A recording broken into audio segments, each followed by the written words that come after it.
Lying on a bed of nails has a long history. Mostly this is done by charlatans, whereas just simple physics is involved. A bed of nails is spectacular and worthy of any major event planned by your school. It encompasses several aspects of physics. Most importantly, it is something pupils are willing to try. I recommend you have one built for your school. How many nails are needed? An easy way to determine how many nails you need on a bed of nails is just knock a nail through a piece of wood, put on a top loading balance, tear it off. Now just push your hand down onto that nail until you feel that's about as much as I'd like to take. And that's about 300 grams.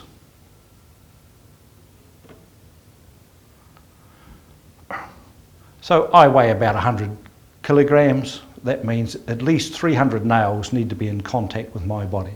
Now, if you're skinnier, you can get away with fewer nails. There's not so much mass per nail. But if you're heavier, make it for anyone. And that works out at about 2 centimetre spacing for the nails. I have now made 3 beds of nails. The original one is too heavy to be very portable.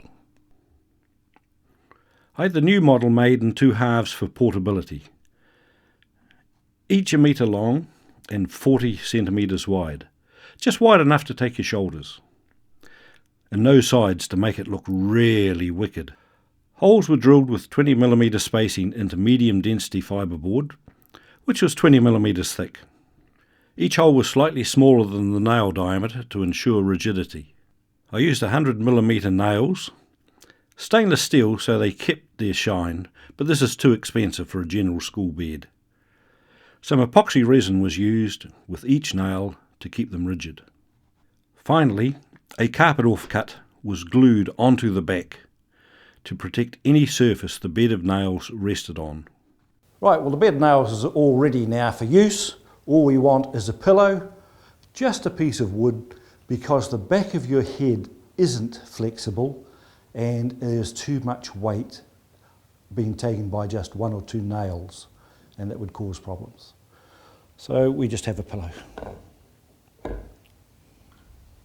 If you're a male with the body of an Adonias, or if you don't give a sod, then strip off to the waist to show the way the skin stretches where it contacts the nails. Otherwise, get one of the athletes in the class to do so. This bed has new nails, and they are still very sharp. But notice that the skin hasn't been broken. Make sure you do the first demo with a bit of pizzazz. Now, the beauty about having your own bed of nails is you can invite the pupils to have a go at it. When you're demonstrating yourself, you can be a bit dramatic. There's no problem in having someone stand on you while you're laying on the bed. Just have a piece of wood, small piece of wood on the stomach. That's the soft part, the squishy part. And of course, if you happen to be an old pervert like me, you invite someone in a skirt to walk across.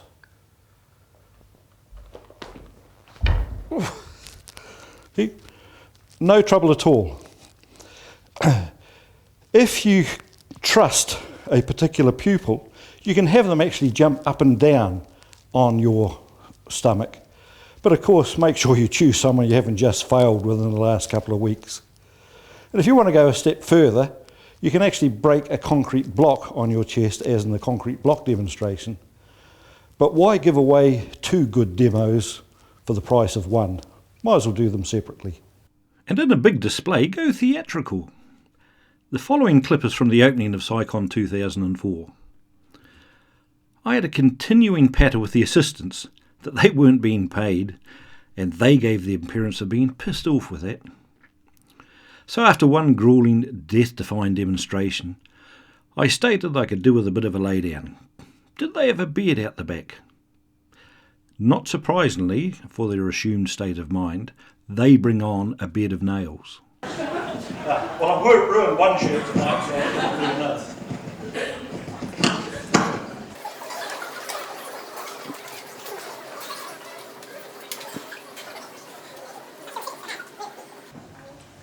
Well, I've known better beds.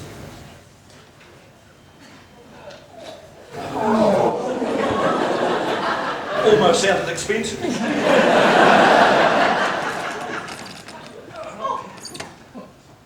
It's a bit chilly, I could do with a blanket. You got a blanket? Oh, a blanket?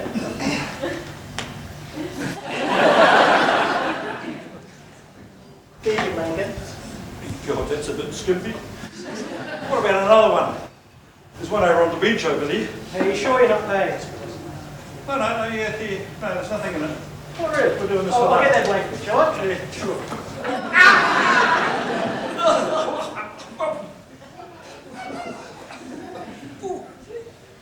No, actually, I'm all right.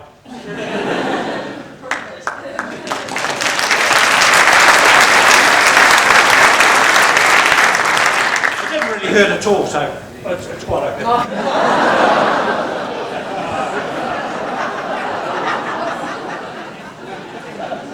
The especially doctored t-shirt brought the house down. The blood spots were carefully drawn on with a felt pen. Note that I had the patter for removing the covering shirt. I'd had a hole blown in a previous shirt as part of another demonstration. But also note that I almost gave the game away when removing the outer shirt. The back cannot be to the audience until after laying on the bed of nails. One certainly needs to keep one's wits about one when doing demonstrations. It's always more fun for a pupil to examine the unknown, and it's handy to have a few little projects, such as this one, where there is something inside these two metal cans that have been spot welded together, and we ask them to tell us as much as possible about what is inside. Now clearly we can hear something in there, and leave it entirely up to them as to what mechanisms they use for trying to determine what it is inside.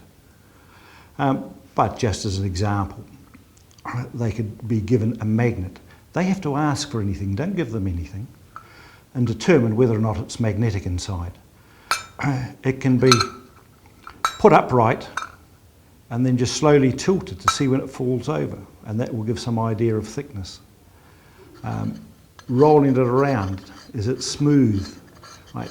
But leave it entirely up to them to see what they come up with. They come up with some extremely good ideas about how to investigate something that's unknown.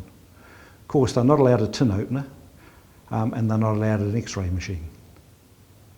Don't give them the answer. I usually just say I've no idea what I put in there. Make them stand by their own work. In real life, they will only have the knowledge they deduce from their experiments. There may be no hard right or wrong at that stage.